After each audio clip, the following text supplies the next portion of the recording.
quien estará en nuestra tierra colorada compartiendo un trabajo en el marco del programa que mencionara Miriam, que está inscrito en el avance de la línea prioritaria que viene teniendo la Universidad Nacional de Misiones y en particular la Facultad de Humanidades desde hace varios años, vinculada con fortalecer el trabajo en el marco de la internacionalización de la educación superior. Así que muchas gracias, doctor, por compartir con nosotros todo este tiempo, que seguramente va a ser rico justamente en términos de lo que significa poder pensar e intercambiar miradas, visiones, perspectivas desde lugares distintos y desde experiencias universitarias y de países diferentes y que se encuentran en momentos también diferentes en su historia. En particular, antes de darle la palabra al doctor, quiero decir que el tema que eligiera el equipo de la Facultad de Humanidades a cargo de Diana Legan, del papel de la universidad y de los medios de comunicación en la sociedad de la información, es un tema que, en especial para nuestro país, es un tema caro a los sentimientos de los argentinos. Nos costó mucho, y en eso trabajaron mucho las universidades públicas, para discutir una ley de comunicación audiovisual. Una ley que fue realmente para varios sectores, entre ellos los que podemos denominar sectores populares, una conquista fuerte porque les habilitó el espacio para poder estar en esa competencia que significa quién habla, quién dice y desde dónde se dice y desde dónde construimos la realidad en la que vivimos. Hoy otra vez vuelve a ponerse en discusión en nuestro país cuál es el destino final, lo que va a abarcar esa ley de comunicación audiovisual. O sea que nuevamente empiezan tensiones y nos obliga a todos, a las universidades, a los que son parte de los medios masivos de comunicación y a la sociedad en general, a volver a poner en discusión argumentaciones y posicionamiento en defensa de lo conquistado, o bien quienes están de acuerdo con volverla a modificar en otro sentido y con otros objetivos que están bastante más vinculados con los medios masivos de comunicación que concentran la capacidad y tienen todo como para la construcción de esa realidad. Así que no es un tema menor, está bueno que a partir de lo que plantea el doctor y a partir de las demás acciones que venimos encarando, justamente en esta facultad que además tiene la carrera de licenciatura en comunicación social, pero no exclusivamente en una facultad de ciencias sociales, o sea que desde todas las perspectivas de los científicos sociales tomamos posición, hablamos de estos temas y nos ponemos en discusión. Muchas gracias a todos por estar y les cedo la palabra. Buenos días, ¿se me oye? Bien, en primer lugar, buenos días. Mi agradecimiento, como no puede ser de otra manera, a la Universidad de Misiones, a la decana de la Facultad de Humanidades y Ciencias Sociales, creo que ese es el nombre. La verdad es que para mí es un honor estar aquí. No me quiero olvidar de la persona que se llama Miguel, porque es mi nexo de unión con Misiones.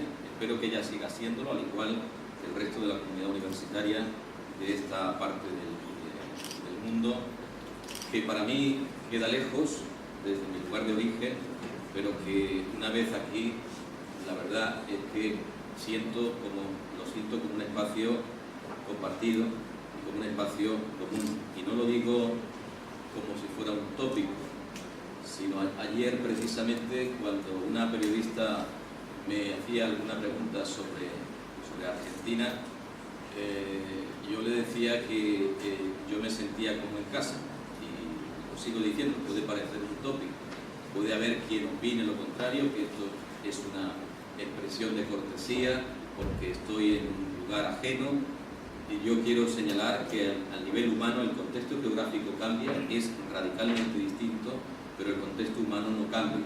Yo creo que también, y lo lanzo como reflexión también, porque no siempre el contexto geográfico es tan determinante del contexto humano. Hay otras variables que son de carácter cultural, histórico, antropológico o de otra naturaleza, comunicativas, etcétera, etcétera, que evidentemente hacen que uno se sienta cómodo en otro lugar, en otra parte del mundo, a pesar de haber hecho pues, más de 15 horas de vuelo desde mi lugar de origen hasta aquí. Yo creo que esto para mí es muy importante. Yo quiero agradecer también las palabras de la presentación de la presentadora, de la locutora, porque ha sido excesiva, en el sentido de que creo que ha hecho un recorrido exhaustivo por un modesto currículum que, bueno, empezó hace mucho tiempo, desafortunadamente, y que ya, pues lógicamente, ha ido acumulando línea tras línea del currículum que hace que aparente algo más de lo que es. Yo vengo a hablaros, además, por invitación de la universidad y vengo a hacerlo con mucha modestia. Hace un momento decía que yo quiero aprender también mucho, de hecho estoy aprendiendo desde que yo aterricé en el aeropuerto de Foz de Iguazú e hice los 300 kilómetros que hay de distancia entre ese aeropuerto y esta localidad. Pude ir descubriendo paulatinamente un paisaje y un paisanaje, una serie de personas, unas comunidades, evidentemente que me eran ajenas en muchos casos, pero que en otros casos me parecían pues comunidades que tenían con las que yo tenía algo en común, sobre todo cuando me acerqué momentáneamente a las ruinas del monasterio de San Ignacio o pasé por las cercanías del monasterio de Santa Ana, es decir, de la presencia de los jesuitas en esta zona, que a mí siempre me ha sorprendido, incluso cuando yo conocí a la profesora Montiel, que se llamara misiones.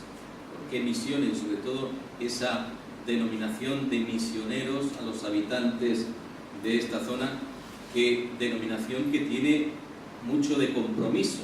Ser misionero no es solamente ser un habitante de misiones, es también, desde mi punto de vista, pues tener un sentido del compromiso con la realidad y con el entorno. Entonces, yo ya digo que yo, evidentemente, que procedo de un contexto distinto, mi objetivo es aprender y compartir con vosotros, sobre todo, reflexiones personales. No vengo a dar una lección académica, que evidentemente podía hacerla en algunos momentos de mi intervención, seguro que correré el riesgo y me adentraré en ese espacio más académico, pero en cualquier caso lo que voy a hacer es una reflexión personal en torno o a partir de lo que yo conozco, de lo que yo sé y sobre un tema que me viene dado.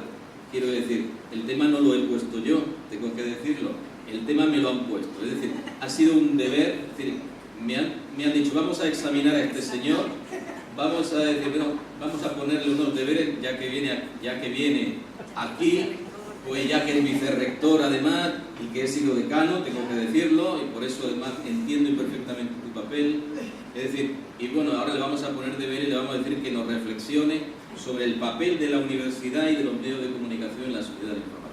Bueno, yo lo acogí más como un reto, es decir, bueno, vamos a ver qué es lo que yo puedo hacer, qué es lo que yo puedo decir, y claro, lo primero que hice fue bajarme del pedestal académico, es decir, porque normalmente los académicos solemos estar ubicados en un lugar inaccesible, sobre todo cuando se llega a determinada posición académica en el ámbito español. Bueno, pues ser catedrático es llegar a la cúspide de la carrera académica. Bueno, pues cuando uno ya está instalado ahí, pues tiene que descender las escaleras, no le queda más remedio, y colocarse a otro nivel, sobre todo para entender cuáles son las inquietudes, las preocupaciones de la comunidad académica, de la comunidad universitaria, y poder dar alguna respuesta singular, no tópica, a los problemas que se nos plantean.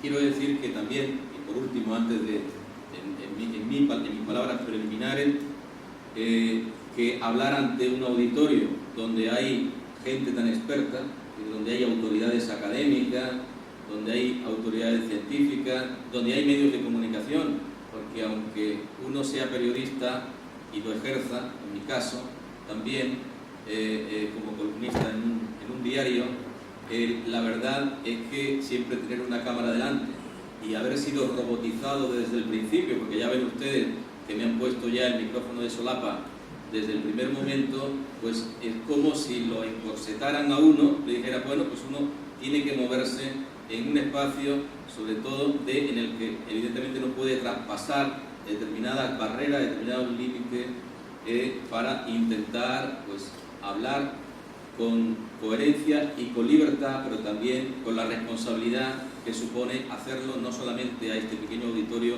sino hacerlo al público en general, como es lo que va a ocurrir con esta modesta intervención.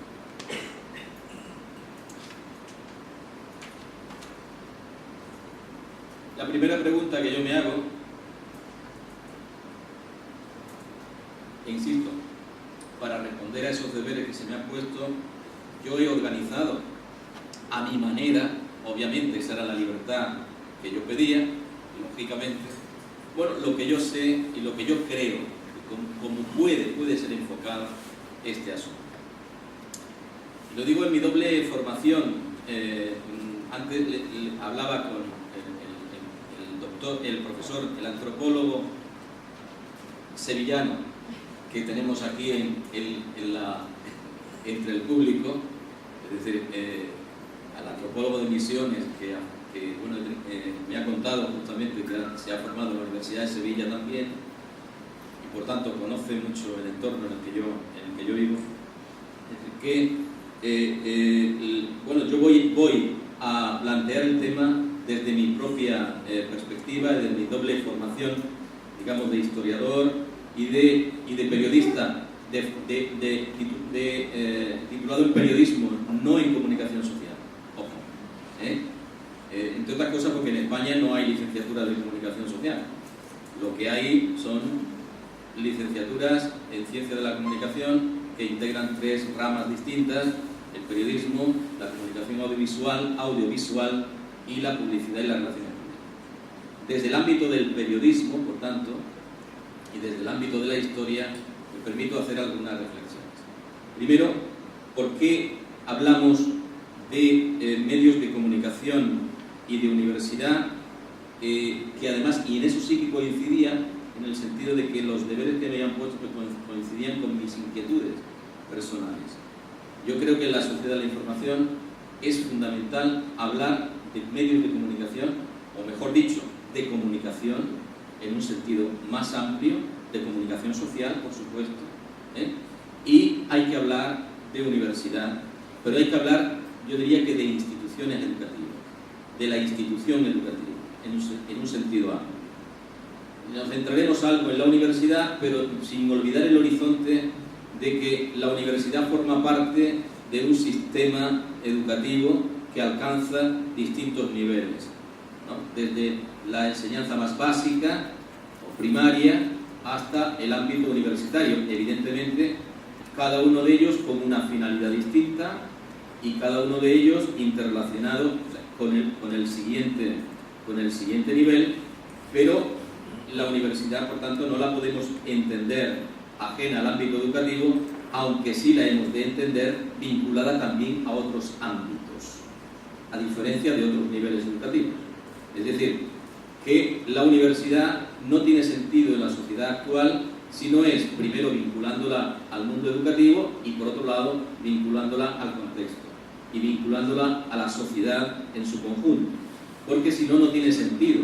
Por eso, cuando se pregunta por el papel de la universidad y de los medios de comunicación, hoy, pues obviamente hay que señalar que hay una razón de peso, y es que tanto los medios de comunicación como la universidad desempeñan un papel fundamental en la construcción social de la cultura, sin duda. La construcción social de la cultura no está, cuando digo construcción social, quiero decir no construcción de la cultura, sino aquella que se canaliza finalmente hacia el conjunto de la sociedad y que la sociedad entiende que es precisamente la cultura de la que esa sociedad forma parte. Y, entre otras cosas, porque la transmisión del conocimiento se vehicula lógicamente a partir de esas 2 instancias fundamentales. Evidentemente que hay muchas otras, pero a mí se me ha preguntado por 2, pero yo quiero decir que hay muchas otras instancias que vehiculan el conocimiento. Insisto, otros niveles educativos, como no, otras formas de expresión de la cultura. Hablo de medios, pero podía hablar de libros o podía hablar de otros soportes. En definitiva, la construcción de la cultura es plural, se hace por multitud de factores y de agentes. Pero en esa construcción de la cultura, desde mi punto de vista como observador externo de ella, evidentemente ahí la universidad y los medios de comunicación desempeñan un papel fundamental. Ahora bien, la diferencia a lo mejor entre uno y otro, y ahí podemos luego también centrar parte de nuestra reflexión, es que mientras que los medios de comunicación siguen desempeñando hoy día un papel de liderazgo de la opinión pública, y sobre este tema hablaremos más adelante, los medios siguen desempeñando, los grandes conglomerados mediáticos, dicho sea de paso, sí, y las grandes agencias de información siguen desempeñando todavía un papel directivo de la opinión pública, la universidad no lo desempeña, o al menos no la desempeña en determinados contextos, pese a la importancia radical que la universidad tiene en el sostenimiento o en la sustentabilidad, dicen ustedes, de la cultura y en el sostenimiento de las instituciones. Las instituciones, al menos, debiera serlo así, de las instituciones de referencia democrática. Debiera serlo así. Bien. Luego, la otra cuestión del tema era, bueno, contribuyen a la integración regional, contribuyen a la internacionalización. Yo me hago una segunda pregunta también, es decir, ¿integración e internacionalización son compatibles? Y mi respuesta es rotunda, por supuesto, es decir, perfectamente compatibles. Lo que pasa es que a veces, obviamente, los medios como la institución educativa no cumplen esa función, es decir, porque pueden cumplir una función de integración del sistema, pero no necesariamente participen de un proyecto de internacionalización. Es decir, puede ocurrir que se encierren en sí mismos, es decir, sobre todo cuando el concepto de identidad se ve como un concepto restrictivo o restringido, mejor dicho, a un entorno muy determinado, cosa que en un ámbito, en un momento histórico como el actual, que denominamos de sociedad de la información, pues no es posible. Es decir, porque las rupturas, y también repetiremos esta idea un poquito más adelante, entre lo local y lo global, evidentemente se han roto. Se han roto de hecho. Lo que pasa es que a ver cómo nos reconstruimos nosotros en ese contexto, es lo que habría que preguntarse.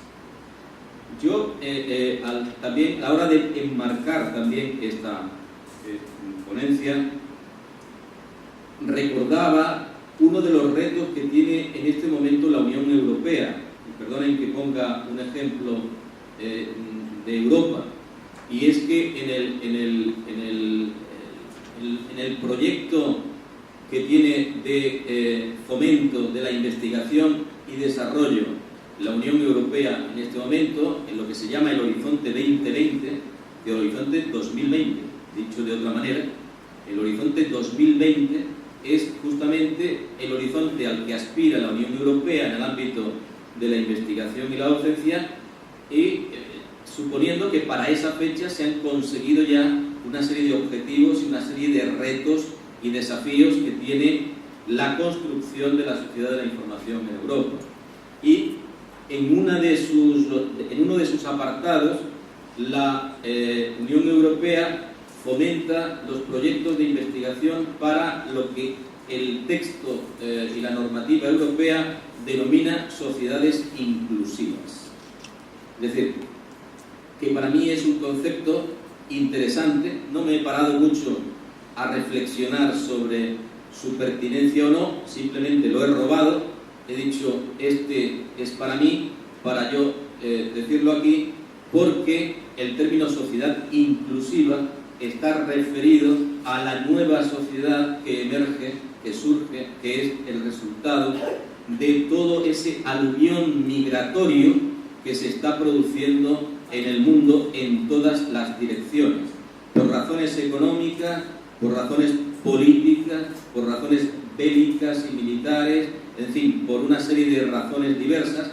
Se está diseñando un modelo de sociedad diferente que en Europa evidentemente tiene en este momento una importancia fundamental porque ese aluvión migratorio es muy grande, como ustedes han podido saber a través de la información, porque las fronteras de la Unión Europea están continuamente siendo cruzadas por un movimiento migratorio excepcional que procede del norte de África, Próximo Oriente, es decir, huyendo obviamente de la situación terrible por la que pasan muchos pueblos de esa zona del mundo.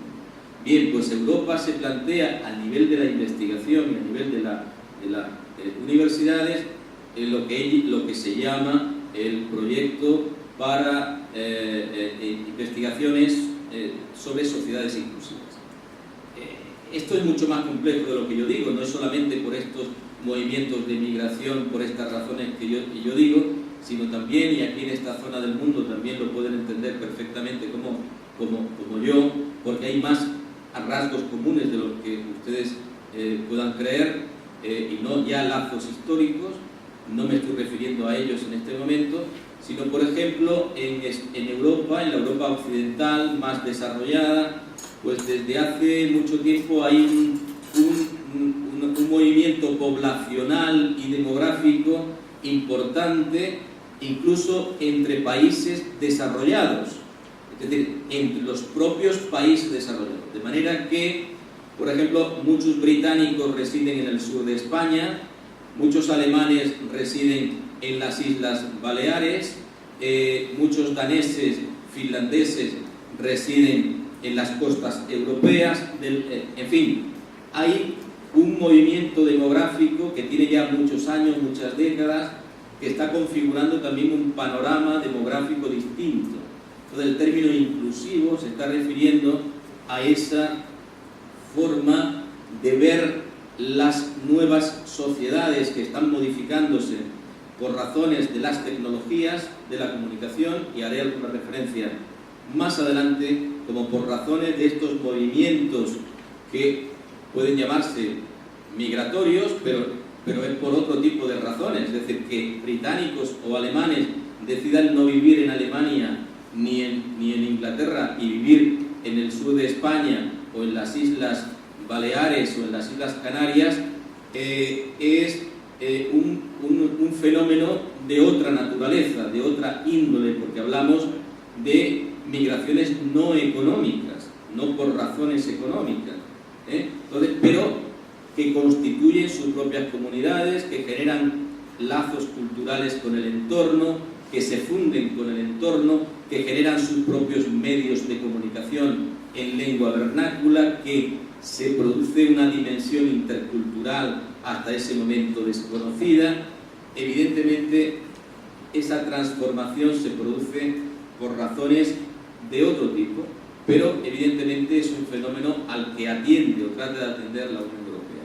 Y lo digo como ejemplo porque todo el mundo sabe que hay asentamientos de alemanes muy cerca de aquí, por razones diversas que habría que analizar, ustedes la conocerán mejor que yo, pero que hay otras poblaciones de otros países que se mueven en el territorio de otra forma, y que incluso desde mi punto de vista cambian la propia noción de territorio, porque esto me lleva a plantear una cosa,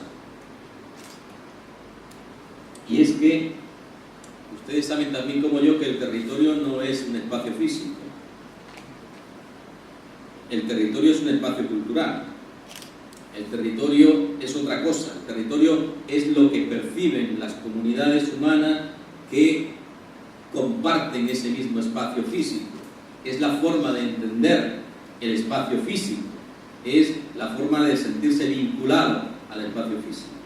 Por lo tanto, cuando hablamos de un mismo territorio, estamos hablando lógicamente de un espacio físico que puede ser compartido por igual por comunidades muy diferentes. Hablamos, la tercera pata, digamos, de este discurso está en la sociedad de la información. Es decir, hemos hablado en este marco general que yo voy a proponer de reflexión, un poco de medios, un poco de universidad, muy poco, ahora seguiremos, y yo necesito ahora hablar. A mí cuando empezaba a plantear esto, digo, ahora tendré que decir algo de la sociedad de la información, si no, ¿qué es esto? Bueno, y sobre la sociedad de la información, ¿qué voy a decir? Pues primero alguna generalidad, y es que el término de la sociedad de la información es un eufemismo. Fíjese lo que voy a decir. Es un eufemismo, porque ¿estamos en una nueva sociedad o estamos en la misma? ¿Qué ha cambiado respecto a otra? Yo, que soy más bien partidario de las clasificaciones antiguas, en ese sentido todavía estoy anclado en las clasificaciones clásicas, evidentemente estamos en el mismo mundo que hace 40 años o 50 años, porque estamos en lo que yo podría decir que estamos en una fase superior del capitalismo. Eso es como yo definiría la sociedad de la información, como una fase superior, como un hiperdesarrollo del capitalismo, pero de ninguna manera en una sociedad denominada, etiquetada de esa manera, porque ustedes saben que se habla de sociedad de la información, se habla de sociedad de la comunicación, se habla de sociedad del conocimiento, y en cualquier caso, aunque haya una parte de verdad en todo esto, obviamente, esas denominaciones, a mi modo de entender, ocultan la verdadera realidad de la situación, porque clasifican la periodización histórica clásica de otra manera, poniendo el énfasis en la máquina, en la tecnología, en la transmisión de conocimiento, más que en los sistemas y modos de producción, más que en los sistemas políticos, en las economías, etcétera, etcétera, etcétera. Y yo creo que hay que tomar, por tanto, este término con una cierta cautela. Pero dicha esta cautela, obviamente, porque no podemos olvidar realmente dónde estamos, eso es lo que a mí me preocupa fundamentalmente. Es cierto que estamos ante un nuevo escenario tecnológico, eso es sin duda, pero también hay que decir que la tecnología siempre ha estado presente en la historia de la humanidad. Ha habido la evolución del ser humano, la evolución de las sociedades, ha ido pareja a la evolución de su tecnología. Pero mientras que para algunos teóricos actuales de la sociedad de la información la tecnología es lo determinante, es decir, la tecnología es lo que determina lo que determina los cambios sociales, los cambios políticos. Para mí no soy nada tecnocéntrico, considero que la tecnología es un elemento. Evidentemente tampoco soy tecnófobo, porque no estoy en contra de la tecnología, no puedo estarlo, es imposible. La uso, soy usuario de la tecnología. Pero es cierto que el análisis tiene que ser un análisis el que hay que plantear un tanto equilibrado. Es decir, tecnología sí, la tecnología juega un papel determinado, pero al servicio de las políticas. Porque son las políticas las que deben hacer uso de las tecnologías y no las tecnologías las que deben determinar las políticas. Porque el hacerlo a la inversa significa desorientarse absolutamente en el mundo actual, y puede que ese sea el interés de algunos grandes grupos o de algunos grandes conglomerados mediáticos o de algunos grandes lobbies, pero en realidad creo que se equivocan, y se equivocan incluso haciéndolo así, porque yo creo que la realidad es bien distinta. Bueno, hay un teórico que yo cito ahí, muy famoso, Manuel Castells, un español afincado en Estados Unidos, que una especie de gurú de la sociedad de la información, autor de libros de referencia, que dice que lo verdaderamente, se puede leer ahí, importante de un cambio histórico, tecnológico, es que afecta al conjunto de los procesos de todo tipo a partir del momento en que permiten un tratamiento más potente, rápido, eficaz y preciso de la información que existe en toda actividad. Es cierto, eso es cierto, radicalmente. Es decir, en la medida en que la tecnología está interfiriendo otros procesos de otro tipo, entonces estamos adentrándonos en otro momento, en otro modelo, porque hasta ahora las tecnologías digamos que atendían a lo mejor una rama determinada de la actividad, ¿no? De la actividad económica o de la actividad productiva, tecnologías vinculadas a la industria, tecnologías vinculadas a los transportes. Ahora las tecnologías que no son materiales, sino son vinculadas a través de un hardware determinado, pero en realidad son intangibles, están alterando absolutamente todos los procesos. Del mismo modo que la máquina de vapor en su momento, a finales del siglo XVIII, pues supuso un cambio radical, un cambio tecnológico, un aumento de la productividad, afectó no solamente al ámbito de los transportes, sino también al de la agricultura y a otros. Evidentemente, el salto tecnológico que se produce en el mundo a finales de los años 80 se ha producido de hecho, y estamos en ese mismo proceso. No voy a repetir algo que es consabido por todos. Lo que llamamos sociedad de la información es un proceso que empieza a finales de los años 80, incluso antes, según algunos autores, que llega hasta nuestros días, pero llega a nuestros días en un proceso prácticamente imparable, porque las industrias productoras de tecnología no paran de sacar al mercado pues productos nuevos, generaciones tecnológicas nuevas que necesitan ser consumidas.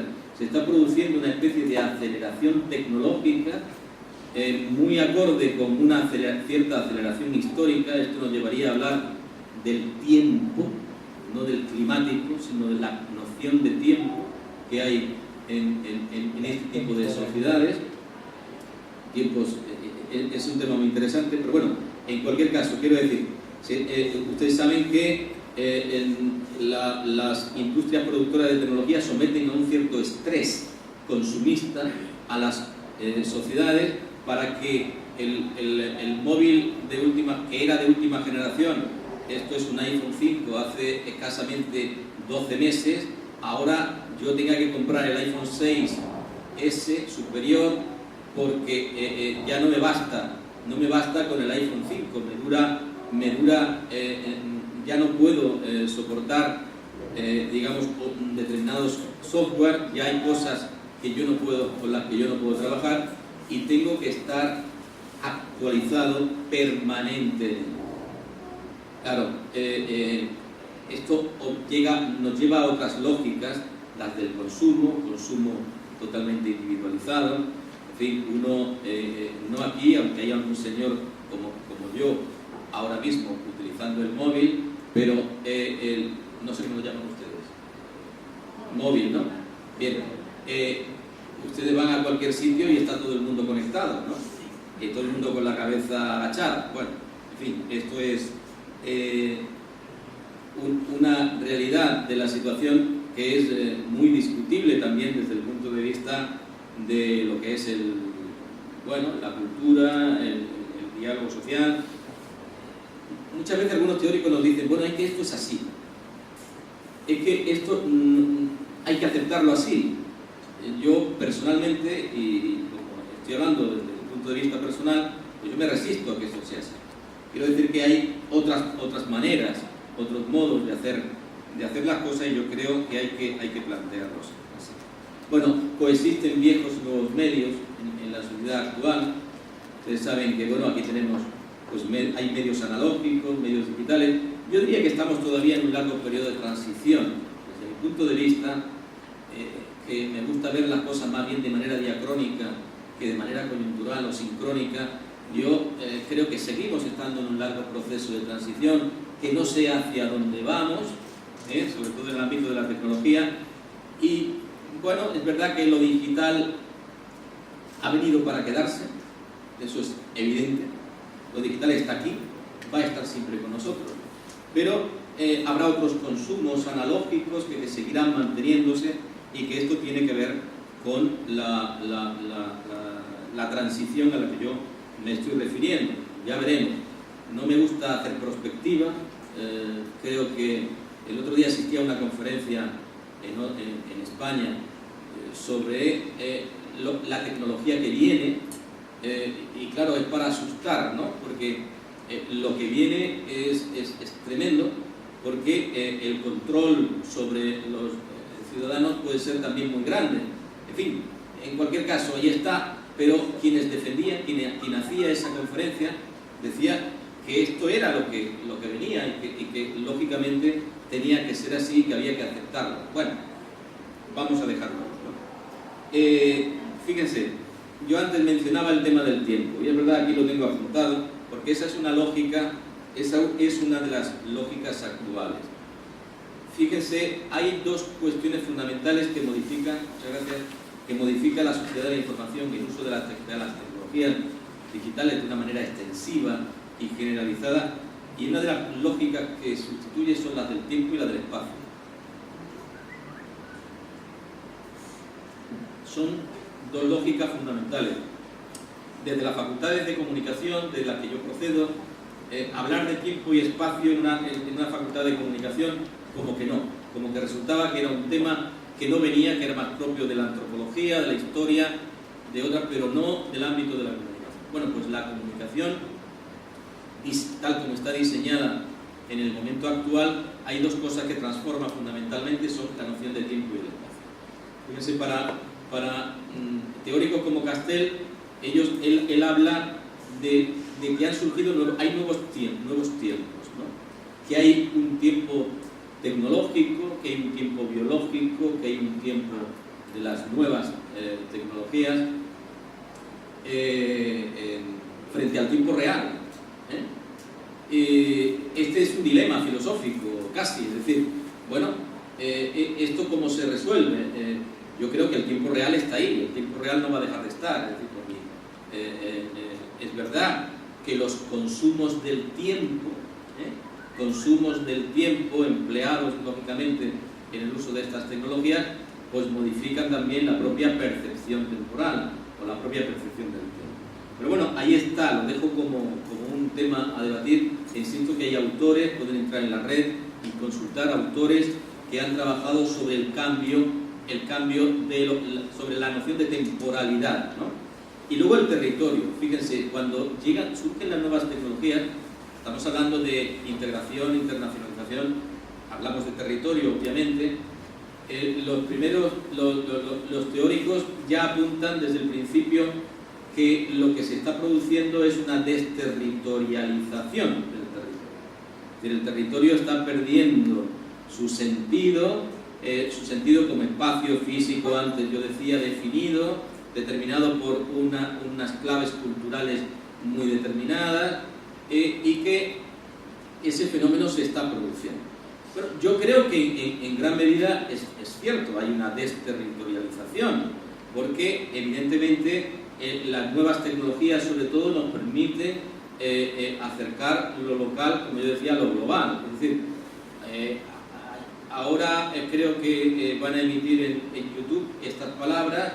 Bueno, pues esto, pues cualquier persona de cualquier parte del mundo podrá oír lo que yo estoy diciendo en este momento y podrá ver a las personas que estamos aquí en esta sala y en posadas. Entonces, claro, esa ruptura de la barrera temporal y de la barrera espacial es muy importante, y eso está ahí porque hay que verla con otras claves. Cuando hablamos de las sociedades inclusivas, yo decía que bueno, hay comunidades extranjeras que viven en mi propio territorio, que tienen sus propias lógicas, pero que están generando también un concepto de territorio distinto.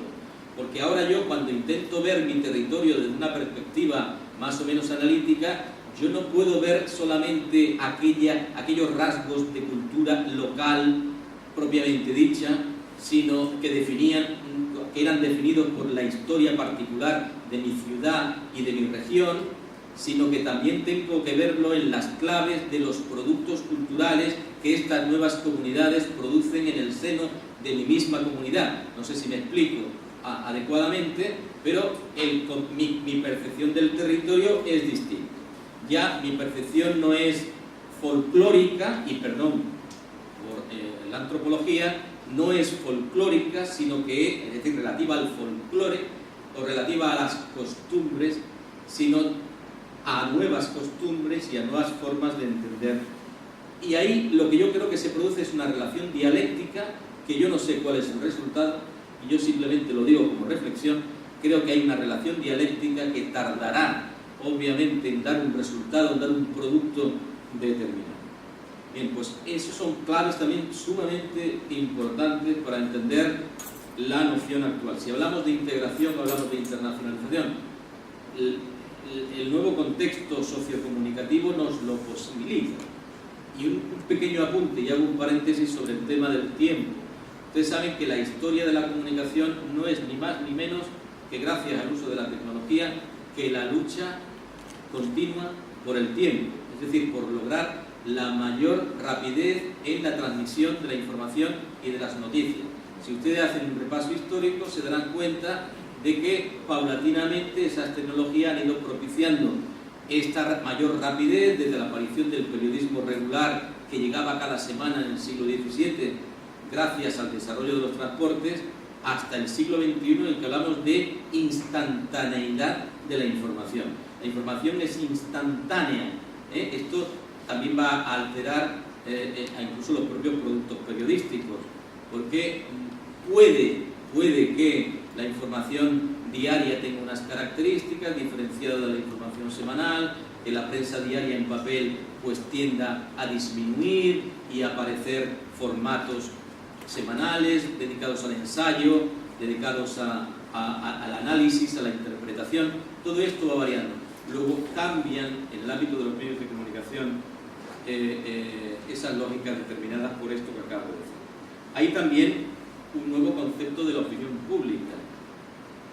Fíjense, hasta ahora la opinión pública era la opinión publicada, ¿no? Cuando hablamos de la opinión pública, ¿qué era la opinión pública en un sentido clásico? Pues era la opinión publicada, era la opinión que estaba publicada en ese momento por los grandes diarios en papel, ¿no? Claro, yo creo que en este momento estamos en un proceso de transición, porque hay que dar cabida, para entender el concepto de opinión pública, a todo el fenómeno de las redes sociales. Yo no es que sea un amante de las redes sociales, soy bastante crítico con ellas, uso una de ellas, pero de una manera muy light, pero no considero que están ahí, que es importante en determinadas ocasiones. Y fíjense, hay momentos históricos en los que esas redes están desempeñando ya un papel importante. Cuando se hablaba de los movimientos en los países árabes, es verdad que el papel de la famosa primavera árabe, el papel que las tecnologías estaban desempeñando era muy importante. Pero también está ocurriendo en España en este momento con el desarrollo de los nacionalismos. Ustedes saben que España es un rompecabezas.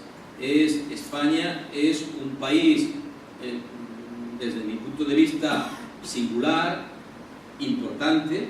Soy español, obviamente, importante, pero que tiene en su interior pues un conglomerado de identidades regionales y autonómicas diferenciadas, claramente diferenciadas. Hay gallegos, vascos, catalanes, y todos ellos constituyen un Estado, constituyen España. Y yo creo que lo importante de España es haber sabido convivir hasta el siglo XXI de esa manera, respetando, pese a los conflictos y a la conflictividad, esas grandes diferencias existentes en su seno. Pero me vengo a referir a lo siguiente. Con motivo del caso catalán, en los últimos meses, las redes sociales han desempeñado un papel curioso, porque por un lado han servido para reforzar la identidad, y no para desterritorializar Cataluña, sino para reforzar la identidad catalana y al mismo tiempo para proyectarla hacia el exterior. Por tanto, Esto me indica a pensar que evidentemente el uso de las tecnologías en relación al territorio tiene mucho que ver con los usos de esas tecnologías. Siempre tiene que ver con los usos de las tecnologías. Bien, esto obliga, desde mi punto de vista, a la reubicación de la institución educativa y de los medios de comunicación. Insisto, en esa situación que es de transición, todavía desde mi punto de vista, larga transición que no vemos, ahí la universidad tiene que situarse de una manera distinta como venía haciéndolo hasta ahora, porque son desafíos nuevos, son problemas nuevos, y ahora veremos algunos.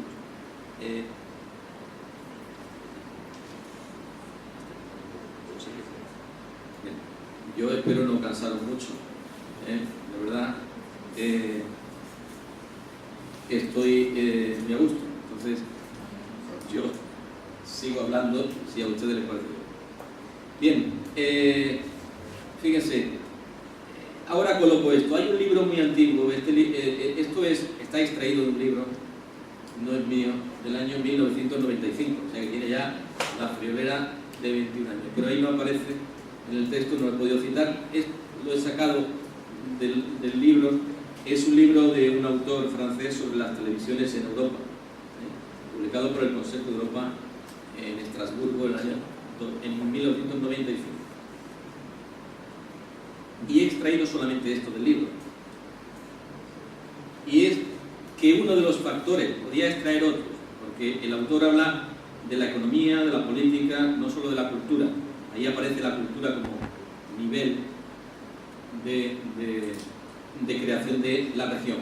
Cuando utilizo aquí el término región, lo utilizo traducido directamente del francés. No es que esté hablando de la región, porque el concepto de región puede ser distinto aquí o puede ser distinto en España. En España el concepto de región indica una cosa.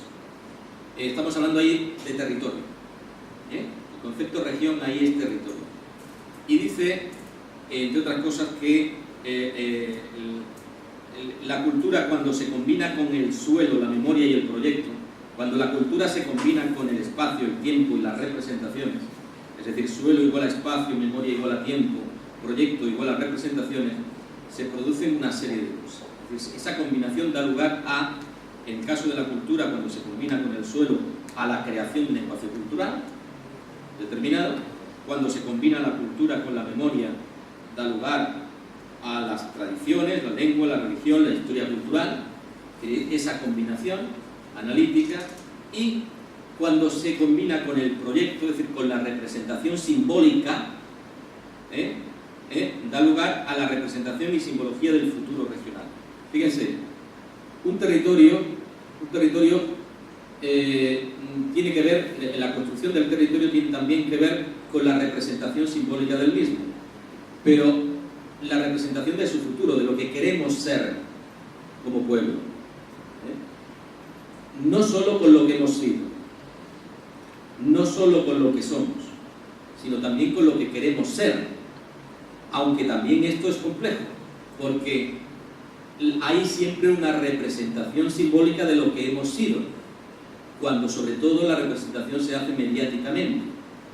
Es decir, una cosa es la labor de los historiadores y otra cosa es la labor de los periodistas, que representan simbólicamente y mediáticamente el pasado y el presente.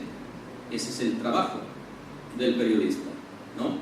Primero describen el presente, lo que ocurre, al mismo tiempo que en esa descripción va implícita una representación de lo que hemos sido, del pasado.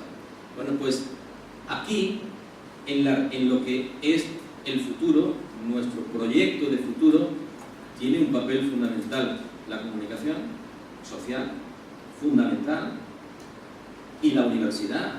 Y la universidad como institución superior, como institución vigilante, desde mi punto de vista, porque la universidad, sobre todo la universidad pública, debe ser una institución vigilante del modelo de sociedad, sobre todo en lo que se refiere a los fundamentos democráticos de la sociedad a la que se aspira. Bien, me parecía que era importante hacer ese paréntesis. Y de ahí nos vamos a la universidad. Y diapositiva que he denominado simplemente la universalidad de la universidad. Es que la universidad es universal, primero por nombre. El concepto de universidad, el nombre de universidad viene de universal, viene de lo universal, del conocimiento plural, del conocimiento amplio, de lo que en su momento era el máximo conocimiento, a lo que ahora es el máximo conocimiento. Todo lo que es la aspiración de la universidad es integrar en ella, analizar y exponer a la sociedad, digerirlo y llevarlo a la sociedad todo lo que en ella se produce y se fabrica y se genera. Este concepto es muy importante, porque normalmente no salimos de nuestras cuatro paredes. Evidentemente, en el mundo hay muchísimas universidades y hay muchas universidades que saben que este es su papel y lo están haciendo. Mejor o peor, pero lo están haciendo. Yo parto de un supuesto pedagógico, y ahí me remito a pedagogos, me remito a autores importantes como Husserl o Brunner, es decir, para lo cual la escuela, ya no la universidad, sino toda la institución educativa, ha de ser una institución abierta a la sociedad, abierta y con un currículum abierto. Es verdad que en la universidad es muy complicado en la actualización permanente, es complicado, pero no imposible, o al menos debemos, creo yo, aproximarnos a eso, y eso surge de la combinación entre la investigación y la docencia. La investigación y docencia deben de ir íntimamente relacionadas, no la investigación por un sitio y la docencia por otro. La docencia para unos programas muy caducos y la investigación para hacer una investigación puntera. Es decir, hay muchos investigadores en los que, digamos, que trabajan sobre aspectos muy de vanguardia, pero en sus clases siguen trabajando con programas caducos, con programas obsoletos. Y yo creo que esa relación hay que alterarla, hay que cambiarla. Evidentemente se está en ello en muchos sitios. No digo que estoy señalando un peligro más que una realidad tangible, porque estoy convencido que el profesorado universitario, que yo creo que es uno de los profesionales más honestos con su trabajo, hacen lo mejor que pueden su trabajo, aunque las condiciones no siempre sean así. Yo parto, por tanto, de la idea de currículum abierto de estos autores, que permiten la introducción de aspectos que están fuera del programa, que despierten interés al alumno, que tengan actualidad y que permitan un aprendizaje significativo y relevante. ¿Por qué estas teorías de la educación son solamente válidas para el ámbito no universitario? Es decir, si el aprendizaje es significativo y relevante, que es una cosa muy sencilla, es decir, que lo que yo haya aprendido pueda utilizarlo, pueda servir para resolver problemas, para, digamos, situarme mejor en el contexto en el que yo me muevo. Entonces yo parto de ahí, y no estoy diciendo que no se haga, porque se está haciendo o intentando hacer desde muchos sitios.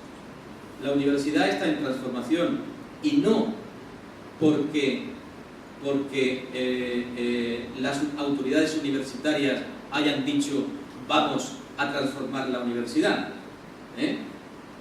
sino porque la universidad está empujada a su transformación, primero por las lógicas externas, que son las lógicas de las tecnologías que antes decíamos, o las lógicas políticas que intentan ubicar a la universidad en un sitio que no sé si es el más adecuado y que habría que ver dónde ser ubicado, pero la universidad se está transformando, eso es una realidad, y se está transformando también por lógicas internas no muy claras muchas veces, porque hay lógicas internas que someten al profesorado y a los investigadores a procesos muy burocráticos, muy alejados de su propio papel y de su propio rol investigador o educador, para someterlos también a otro estrés. Yo hablaba antes de un estrés tecnológico, a otro estrés burocrático, por el cual no solamente tienen que estar perfectamente actualizados en su disciplina,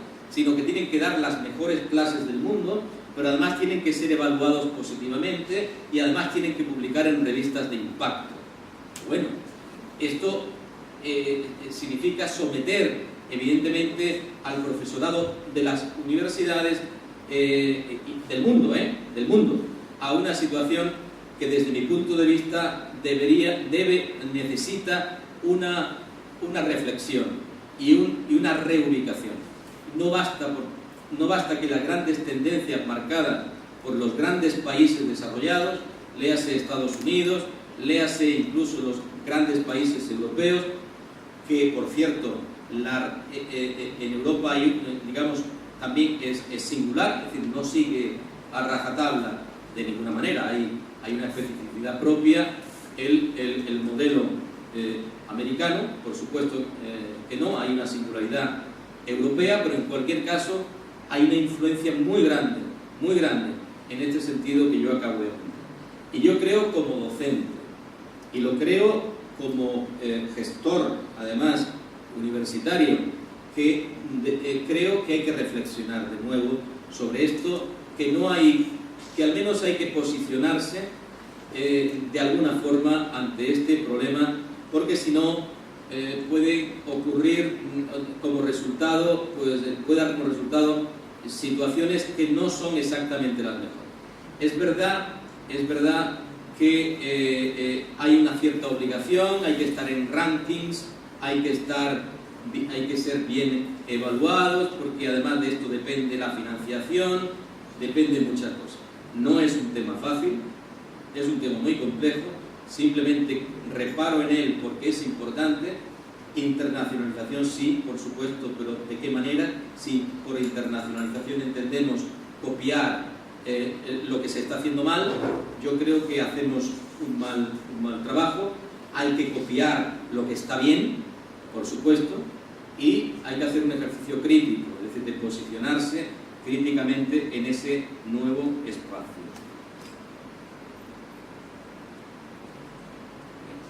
Bien, voy a ir más rápido. De todas maneras, estoy barajando conceptos que se mezclan, que se interrelacionan, que nos llevan de un sitio a otro y que evidentemente seguro que en las preguntas si hay, las puedo también abordar. Ahí apunto algunas cosas. Volver incluso a tópicos, es decir, la universidad tiene que romper el modelo de enseñanza transmisiva. Esto es algo comúnmente aceptado. Yo tengo que decir que es algo por todos conocido. Hay que enseñar a aprender, no hay que mantener en fin, puedo decir obviedades, pero creo que incluso las obviedades a veces hay que reiterarlas, porque es necesario repetirlas para decir qué es lo que hay que hacer. La actualidad de la formación universitaria en ese proceso, porque yo me pregunto ahí, burocratización o renovación. Bueno, pues yo creo que hay que optar por el segundo de los modelos. Las relaciones con el tejido productivo. Fíjense, es muy importante que la universidad esté vinculada al entorno. Muy importante. Y sin excepción alguna. Sin excepción alguna. Es decir, salimos todos ganando. La universidad tiene que estar vinculada al sector productivo porque nuestros egresados, su destino es el sector productivo, no es ser profesores universitarios. Algunos lo serán, afortunadamente, porque permitirá renovar, que se renueve el parque humano del profesorado, pero tiene que estar con el tejido productivo. Ayer en una reunión informal que tuvimos con una serie de profesores y autoridades, además, en el que yo presentaba una experiencia que se hace en la Universidad Española, en concreto en Málaga, del Campus de Excelencia Internacional Andalucía Tech, donde que es un caso muy singular porque realmente la universidad se ha vinculado, o sea, se ha roto el concepto de territorio porque el campus Andalucía Tech es un campus constituido por dos universidades, no por una. Hay una ruptura del territorio. Sevilla y Málaga están unidas en un campus único, el campus internacional Andalucía Tech, comparten muchísimas cosas. Se ha roto, por tanto, lo que es la noción del espacio propio de la universidad para articular todo el territorio de la comunidad autónoma de otra manera, pero en una relación directa con todo el tejido social, institucional y productivo. Claro, y es verdad que aunque eso se está produciendo, ha sido después de mucho tiempo y después de haberse roto el recelo que había tradicional entre el mundo empresarial y el mundo universitario, y viceversa, entre el mundo universitario y el mundo empresarial, que también lo existe. Entonces, esa ruptura es necesaria para articular esa reubicación necesaria de la universidad en su contexto. Claro que a través de las redes universitarias, todas las universidades estamos vinculados, estamos internacionalizadas. Vamos, si yo estoy aquí porque esta universidad está internacionalizada, si ella ha estado en mi universidad es por lo mismo, es porque está internacionalizada. Y las tecnologías ahora facilitan mucho más ese intercambio. No es necesario que yo siga aquí, aunque me encantaría, para que sigamos en contacto, para que haya trasvase de opiniones, de proyectos, de ideas. Es decir, todo esto hoy es muy fácil en ese sentido. Es decir, las redes universitarias, de los espacios de educación superior, son sumamente importantes. Y la movilidad de estudiantes.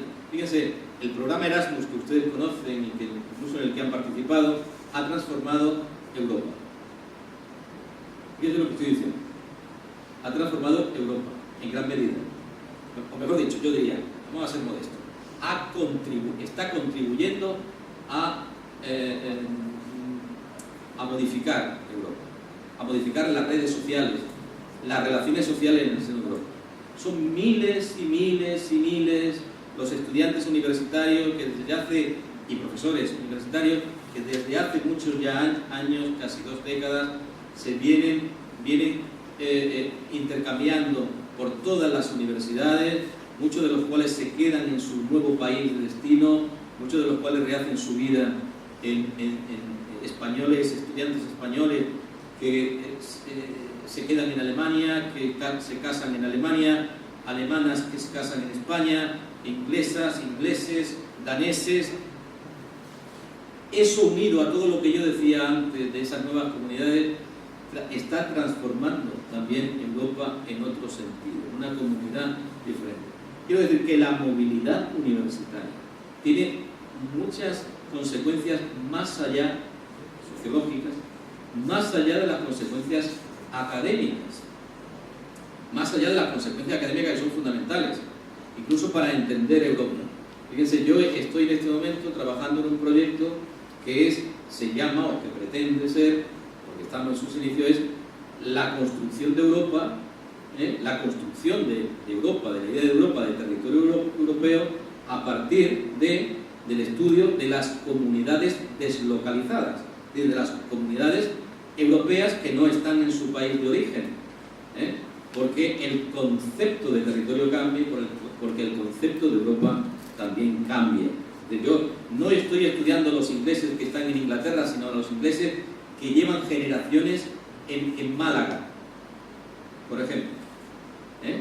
Su perspectiva de Europa y la perspectiva de Europa en ese espacio más permeable, que es permeable por necesidad con el paso del tiempo, aunque inicialmente no lo quisieran, porque cuando llegan estas comunidades, estoy hablando de generaciones, de varias generaciones, si llegan en los años 50 o 60, hace escasamente 60 años, muchos de ellos, no estoy hablando de migraciones anteriores que existen, la primera generación pues ni aprendía español ni se relacionaba con nadie, la segunda pues poco, tampoco, no mucho, la tercera ya tiene sus hijos en los colegios de la ciudad o del entorno, en fin, la cuarta está perfectamente integrada, trabajan en nuestras empresas o nosotros en las suyas.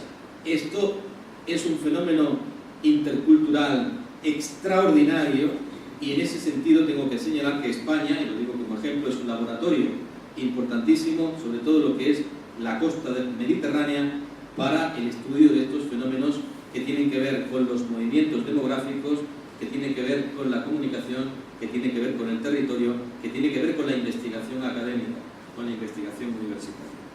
En fin, paso muy rápidamente porque ya no tenemos tiempo. Hablaba yo de la necesidad anteriormente de, si acaso lo dejamos para las preguntas, antes yo hablaba de sociedades inclusivas, hablo también de comunicación inclusiva. Fíjense, la comunicación no solamente tiene que responder, tiene que atender lo que pasa en el entorno, sino que tiene que estar vinculada al territorio y tiene que ser inclusiva. Es decir, tiene que reconocer, recoger lo que hacen, dicen, piensan y sienten todas las comunidades que participan en ese entorno. Pero es necesario, no aquí, sino en el mundo entero casi, un pacto por la comunicación. Fíjense, yo hablo de algo que a mí, cuando lo digo en Europa y en muchos sitios, me miran un poco extrañado. También lo digo aquí, aunque me miren extrañamente. Es decir, lo mismo que debe haber pactos por la educación, no puede haber, y hablo de los países europeos, que cada vez que hay un cambio de gobierno, hay un cambio de modelo educativo. Eso no puede ser. En algunos países, ojo, tendríamos que analizar esto. Creo que también tiene que haber un pacto por la comunicación social. La comunicación social ha de responder básicamente a una serie de claves. Ha de ser profesional, en primer lugar, ha de ser ética, ha de ser responsable, ha de ser democrática. Y eso, claro, es un reto. No es esa la realidad, pero es un reto. Es un reto al que hay que aspirar y sobre todo aquellos que hablamos desde la universidad. Cuando yo hablo a mis estudiantes que van a ser futuros periodistas, les tengo que decir esto, aunque luego, digamos, en la práctica profesional tengan dificultades para esa y muchas cosas. Sobre todo por la precariedad laboral y sobre todo por los condicionantes que tiene la información pública. Pero bueno, creo, como universitario, que es fundamental apostar por una comunicación de esta naturaleza. Insisto, y lo digo desde un convencimiento democrático, nada más democrático, de verdad, no hay otra aspiración detrás, más que convivamos en sociedades democráticas donde el respeto a las instituciones y el respeto a los ciudadanos sea la clave. Para eso es necesaria la supervivencia del periodismo profesional. Insisto, yo no hablo del papel que desempeñan las redes sociales, ni los medios digitales, que insisto, está muy bien. Yo hablo de la supervivencia del periodismo profesional en cualquier soporte, en digital, en papel, en televisión, en la radio, pero con claves de carácter profesional, formados en las universidades. Para mí es fundamental que los profesionales de la información estén formados o se estén formando en las universidades, que son las que están capacitadas precisamente para ello, para dar el título que los acredite, igual que cuando uno acredita a un maestro, a un pedagogo, a un médico, ¿no? Bien, pero para ello también entramos menciono muy rápidamente. Es fundamental lo de la capacitación crítica de los ciudadanos. Aquí no estamos hablando de ello, pero hay que hablar de ello. Pero yo no me atrevo a hablar en Argentina de capacitación crítica porque conozco muy bien a los grandes teóricos de la comunicación argentinos que han trabajado en temas de comunicación crítica y por tanto no voy a extenderme en esas consideraciones porque comparto esto y estamos en un país con un desarrollo en ese terreno teórico pero que muy importante. Yo termino prácticamente con algunas cosas que quería señalar al final. Creo que el PowerPoint me ha dejado fuera del encabezamiento, pues algo así como la universidad y los medios de comunicación ante los nuevos retos. Cuatro ideas muy sencillas y muy rápidas, para lo cual es necesario que se cumpla todo esto que acabamos de decir. La democratización del conocimiento socialmente compartido, fíjense, el acceso universal a la educación es fundamental. No basta con que esté la red, con que esté Internet. Ustedes saben que Internet es un cajón desastre, enorme, magnífico, con muchas posibilidades, que hay que seguir alimentando, que hay que seguir desarrollando, pero primero no todo el mundo tiene, las brechas siguen existiendo, no hemos hablado de brechas, pero siguen existiendo. El acceso universal a la educación permitirá hacer un uso más crítico y capacitado de las redes y de Internet, porque ustedes saben que no todo está en Internet y no todo lo que está en Internet tiene el mismo valor. Bien, entonces es un supuesto fundamental para todo esto. Que la comunicación sea democrática, lo acabo de mencionar, y eso es un reto. Que realmente cuando hablamos de conocimiento, la sociedad del conocimiento, que es otro eufemismo, porque no estamos en una sociedad en la que todo el mundo sepa, todo el mundo no sabe. El saber es, desgraciadamente, no es un rasgo de todos los ciudadanos, sino que es un rasgo de una parte de la sociedad, aunque hay que procurar que sea universal, obviamente. Pero sí que estamos en un momento idóneo para que se divulgue el conocimiento, para que llegue a todos los rincones ese conocimiento. Y la universidad es el instrumento, junto a los medios de comunicación. Medios y universidad juegan un papel de complicidad extraordinario, ¿no? Entonces, pero la universidad, a través de... Hay universidades que tienen servicios de divulgación científica, la mía, por ejemplo, servicios que tratan de diseñar estrategias para acercar ese conocimiento al conjunto de los ciudadanos.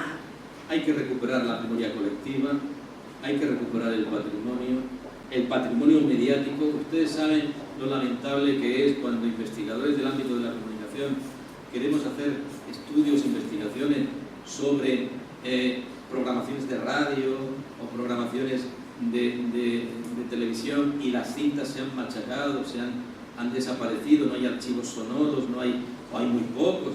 Hay pocos países que protegen este patrimonio mediático. Un ejemplo muy importante en el mundo es Francia. A través del INA, el Instituto Nacional del Audiovisual. Ustedes acuden a Internet y busquen Instituto Nacional del Audiovisual en francés y podrán acceder a las páginas del INA.